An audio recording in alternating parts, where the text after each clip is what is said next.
nafteena ku shahiideyna ciidamada waxadan way ogeen ciidamada saaka waxay nagu geysteen dhibaato culus aan la sheegi karin haddana waxaan ahayn inaan jihaadno oo nafteena aan kala shahiidno dadkaas marasta baabi'inayo oo shaatiga dawladda ku shaqaysanayo maanta waxaa ka dhacday dhacdo aad iyo aad u fool xun dad masaakiina oo guryahoodii hurda oo waxba galabsanin baa dhashiikayaal iyo ciidamo hubaysan oo xasan sheekh maxamuud wuxuu yidhi argoosi siyaasadeed ma jiro argoosigii siyaasadeed wuxuu ka bilowday degmada kaxda waxa weeye barnaamijka shacab ah oo saakay lagu weeraray guryahooda ayaa sheegay inay ku jihaadayaan lana dagaalamayaan ciidamo ka amar qaata dawladda oo madaxweynaha ka yahay xasan sheekh maxamuud dhalinyaro kale ayaa sheegay in xasan sheekh maxamuud uu ka baxay ballanqaadka ahaa anigoo da xilka qabto ma argooso doono balse uu argoosiga ka bilaabay dadka shacabka ah oo guryahooda ka qaxiyey sidii xilliga uu xukunka ku fadhiyaba uu sameeyey kacdoon shacab ayaa ka bilowday xaafado ka mid a magaalada muqdisho waxaana ugu horreeya degmada kaxda oo saakay dad shacab ah oo guryahooda ku sugan lagu weeraray kadibna ciidamada dawladda qaar ka mida ay burburiyeen gebi ahaanba guryihii halkaasi ku yaalay iyadoona dadka qaarkood ay xalay si nabad ah ku seexdeen kuna soo kaceen saaka iyagoo cagaf la geliyey qaybo ka mida guryahooda haddaba arrintan argagaxa badan ayaa dhacday xilli madaxweyne xasan sheekh maxamuud oo talada dalka hayo wax ka yar 20 maalin haddaba maxaa keenay in shacabkan lagu weeraro guryahooda oo la yidhaahdo dhulka aad degantihiin waxaa iskala shakhsiyaad maxayse tahay dhibaatada hadda wajahaysa iyo go'aankooda ma dawladda ayay la dagaalami doonaan mase guryaha ayay isaga guuri doonaan haddaba daawada waxaan kusoo bandhigi doonaa muuqaalada dadka shacabka ah oo ilmeynaya qaarkood oo yaaban kana niyijaba dawladda oo hogaamiye xasan sheekh maxamuud qaar codsi u diray ra'iisul wasaare Roble iyo ciidamada dawladda gudoomiyaha gobolka Banaadir iyo madaxweyne Farmaajo iyo kuwo isagaba ku eedeeyay in arrintan uu ka dambeeyo balse inta aan bilaabin muuqaalka haddii ay tahay markii koobaad ha soo booqato channelkeena Xalana Media subscribe oo furo gambalelka si aad u noqoto daawadaha koobaad ee barnaamijyadeena mahadsanid ciidamada dawladda federaalka Soomaaliya leedahay ayaa la sheegay saaka inay weerar ku qaadeen xaafad isku raran ah oo ku taala degmada kaxda kuwaasi oo weerarka kadib burburiyay qaybo kamid ah guryahaasi oo dad shacab ku sugnaayeen daawada waxaan kula wadaagayaa dadka shacabka oo ka cabanaya ciidamada oo madaxweynaha u yahay xasan sheekh maxamuud iyo sababta keentay weerarkan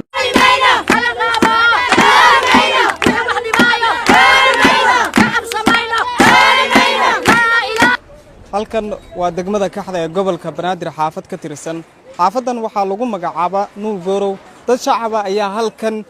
degana waxaana burburiyay ciidamo ka tirsan kuwa dawladda Soomaaliya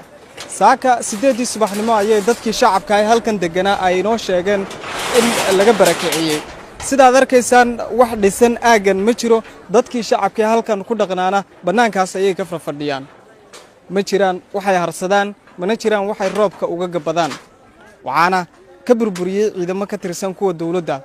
banaanbaxaya waxa ay ka dhigeen qaybo ka mid ah degmada kaxda ee gobolka Banaadir iyagoo ka dalbaday madaxweynaha Jamhuuriyadda Federaalka Soomaaliya inuu arrintan wax ka qabto waxay sheegeen in arrintan ay tahay mid bareera oo dawladda loola danleeyahay in sharafteeda lagu dilo sida ay hadalkooda u dhigeen waxaana ay banaanka ka fadhiyaan guryahoodii waxayna sheegeen in si sharci darro ah looga dumiyay madaxweynaha Soomaaliya iyo maamulka gobolka Banaadir ayay ugu baaqeen in arrintan wax ka qabto isla markaana uu madaxweynaha Soomaaliya uu yimaado goobtan oo ah goob aad loo burburiyay isla markaana ay burburiyeen dad ay sheegeen in ay xiran yihiin shaatiga dawladda saaka ciidan baan ugu soo duulay oo wax wargelin aan na siinin oo amar horena aan u qabin caruurteen iyo reerkeen waa la baabi'iyay guriyihii waa la jajabiyay ilmihii waana la ka xirxiray dhibaato baa nagu dhacday afka xabad noola kaga qabtay ciidan dariiska dawladda wata baan soo weeraray meel uu ka yimid ma garanayno gobolka Banaadir waxaan ka codsanaynaa ee madaxweynaha Soomaaliyeed hadduu arrintaas wax ka ogaan inuu wax ka ogaado hadda waan u sheegaynaa waxa noola qabto masaakiin baana lagu soo duulay waxaana soo duulay waa ciidan dawladeed dariiskii wato dharkii u xiran yahay amar baan ku soconaa leh meel amar laga soo siiyo ma naqaano wixii jira ma fahmayno hadday wax jiraan iyo hadday wax jirinba dawladda maan u cabanaynaa annaga shacab baynu nahay dhibaatadaas inay wax nala kaga qabtaan rabnaa waxaana la ka boobay guryihii aan deganeen oo cashuurtana la ka qaaday oo 15 sano aan deganeen saaka afka inta xabadna la kaga qabtana la ka dalbashay hatta alaabteen waa ku dhex jirtaa hal arko soo baxano waxay noo sheegeen guryahan dad baa iskale ka guura saddex bari ka hore warqad oo keenan annagana waxaan dhahnay guryahan annaga dad iskale ma naqaan annaga ka gato deganeen iyo ordna dhaaf saakana weerar leelnu ku soo qaaday wax maamul ka tirsan male niman aan garanaynay ahayn oo baawro wad ma cabashadeena maamulka degmada waa u gudbina laakiin jawaab noolama soo celin ayadoon jawaabta la soo celinaba noola yimid ma garatay annaga waxaan ku ognahay male masaakiin guryahooda ku jiraanahay carruurteenna waa la dhameeyey madaxweynaha ra'iisul wasaaraha gudoomiyaha gobolka waxaan ka codsanayn arrintan in loo soo gurmado wax laga arko wax laga qabto dadkanu waxay degan yihiin 17 sano 15 sano 16 sano ay degan yihiin waa dukumiinti milkiinimo ay haystaan canshuur bixiyaal ay ahaayeen waxaa ku jiray dad waayeel ah waxaa ku jiray dad xanuunsan oo jilicsan waxaa ku jiray dad umulo ah oo mataqaanaa umul ku jira waxaa ku jiray dad mataqaanaa tabar yar oo jilicsan oo nugul runtii dadkii noocaas ahaa oo guryo ka samaysan jiingado mataqaanaa iyo bacweyne aan laga dhisay halkan ayaa saaka intii ciidan la keenay lagu hareereeyey ayaa ciidamadii xoog iyo qasab iyo sandullo dadkii intii looga saaray ayaa iyagoo ku jira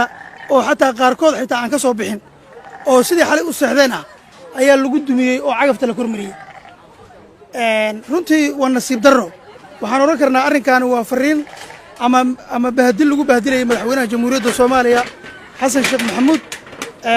oo ah madaxweyne cusub oo dalka soomaaliya mataqaanaa u ah maantana soomaaliya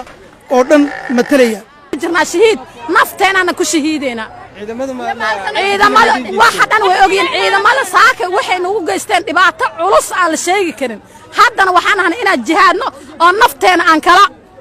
shahiidno dadkaas marasta baabi'inayo oo shaatiga dawladda ku shaqaysanayo maxamed yarana dalka allah ku gooyo waxaana ku socdaa qabiil iyo wax baas degmada kaxda oo lagu soo qaaday weerar cirya dhula runtii maanta waxaa ka dhacday dhacdo aad iyo aad u foolxun dad masaakiina oo guryahoodii hurda oon waxba galabsanin baa dhashiikayaal iyo ciidamo hubaysan oo aan dad iyo dal midna ka naxaynin la dul keenay markaasaa iyagoo guryahoodii hurdaa oo ciyaalkii hurdaan baa xagxagafyo la geliyey qof kasta oo meeshaa taga ama waayeel ha ahaada ama dhallinyaro ha ahaadana waxaa weeye xabad baa afka laga gelinayo loogu jawaabayey waxaan u sheegaynaa madaxweynaha cusub ee hadda la doortay mudane xasan sheekh maxamuud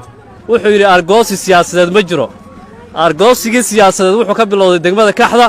waxaa weeye barnaamijka meesha ka socdaa barnaamij waxaa weeye tuugaysiya oo dhulbooba oo dadka loogu hanjabaya dhashiikayaal iyo dabajaaxayaal oo la leeyahay waan idin dilaynaa haddaad hadashaan waana la xasuuqay saaka aalasay baana lagu soo kallahay haddiina lagu soo kallahay dawladda dhacday iyo xukuumadda kale ee la samayn ka faa'iidaysi qabiil oo nalagaga faa'iidaysanaya ayaa dadkeennii saaka lagu soo weeraray oo maxaan ku yidhaha baldoos guryihii la geliyo dadka digniin baa la siiyaa masaakiin jiran oo intaasoo sano xanuunsanayd baa inta ka tarabiil la geliyo guryihii laga tuuro xukun caadiya inta loo yimaadaa dadka digniin la siiya